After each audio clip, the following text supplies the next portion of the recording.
If you could stop a killer, would you? Right now in America, opioids are one of the largest killers.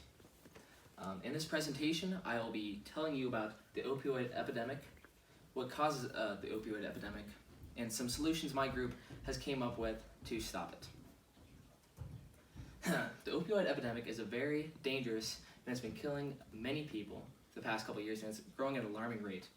It is killing 100 people per day, and is killing people more than gun homicides and car crashes combined. Many people think that all these people that are using drugs or abusing drugs are bad people, but it's really all these people are addicted and are suffering from withdrawals, and it's very hard to quit once you start getting addicted to opioids. What's causing the epidemic? Many people start suffering from opioid addiction once they are in their teens or young adulthood, just because they are introduced to gateway drugs and they keep using these drugs until they start wanting stronger drugs, and that leads them to opioids. It was found that around 17% of high schoolers have misused opioids. And then people also are addicted to opioids when they're coming out of hospitals and they're prescribed opioids for painkillers, and then after their recovery is done, they can't get off the opioids because of the withdrawals and they suffer from addiction. My group has come up with 3 solutions, one being free treatment for programs and clinics, another being stricter drug laws, and the last being preventative education for children and teens. We created a table having these categories and ranking the solutions in these categories out of 5, 5 being the worst and 1 being the best. Our first category is feasibility. For free treatment for programs and clinics, it's going to be ranked at a 4, just because it's going to take a lot of support from around the community to get this into action, and it's going to be a lot harder to get this because everyone likes convenience. Next is going to be stricter drug laws. It's going to be at 3, just because it's going to take less money and support, and it's still going to take a decent amount of people to come together and get this done, which is a little bit harder, so it's feasibility is going to be at a 3. And then for preventative education for children and teens, it's going to be ranked at a 2, just because it's very convenient for people. They have the support, they don't have to donate that much money, and it can just be put into the educational system. For effectiveness, free treatment and for programs and clinics is ranked at 2, because you're dealing with doctors and professionals in the profession, and they are going to be able to help you recover. For stricter drug laws, it's going to be a 3, just because they are dealing with law enforcement and the professionals in their field, and they are going to be restricting the opioids on the streets and prescription opioids.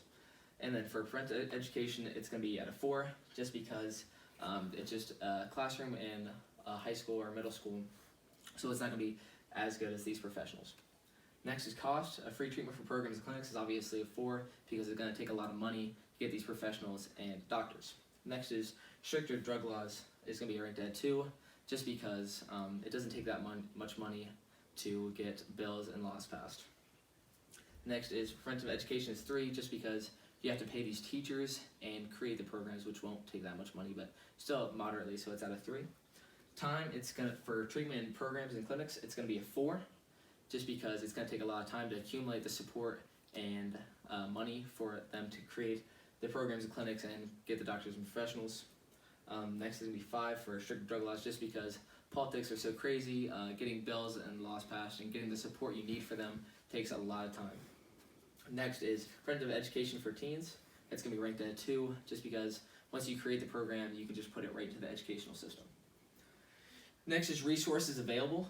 Free treatment is going to be 3, just because you're going to need a decent amount of support from the community, money and support to get this in motion. Stricter drug laws is going to be ranked at 2, just because you don't need as much money, just the same amount of support.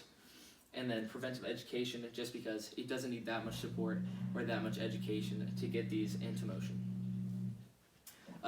Next is negative consequences. Is free treatment is going to be 2, just because they're strictly helping you recover, and they're not going to give you bad consequences. They're going to help you recover, and they're professionals in their field, like doctors and professionals are not going to give you negative consequences. For stricter drug laws, it's going to be 4, just because law enforcement is going to be cracking down on opioids. So if you're addicted and you're still trying to get opioids, then it's going to be, they might get onto you if you're trying to get them unlawfully. So this could possibly hurt the people we're trying to help. And then for 3, for preventative education, negative consequences might be just children taking it in the wrong direction, but we will talk about that later and how we're going to stop children taking it in the bad direction and not receiving any help from the educational program. And then public acceptance for free treatment is going to be a 4, just because everyone likes convenience and less money, less support. So everyone's going to want to dog this one more, just because it's going to take a lot more for it to get in motion.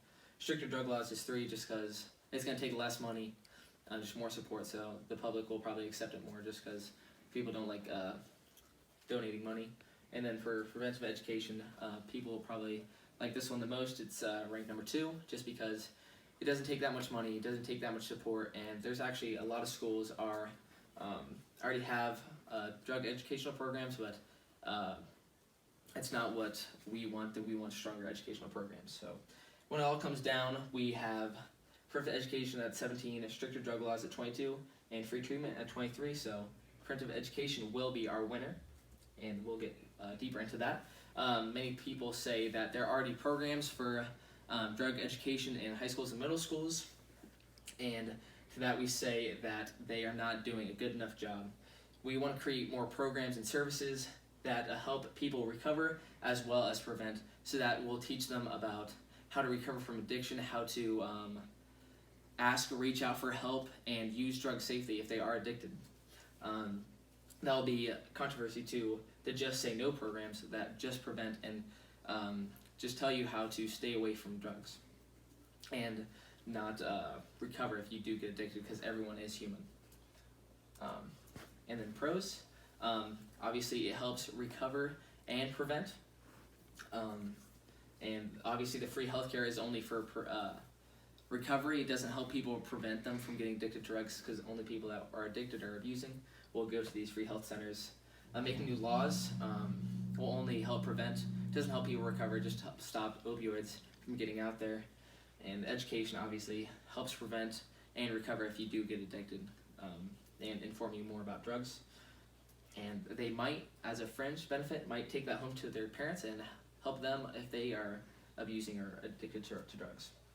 These are my sources, but I really want to emphasize the importance of this and the importance of getting to know opioid epidemic and the support it needs to gain educational purposes, so we can help recover and prevent drug abuse.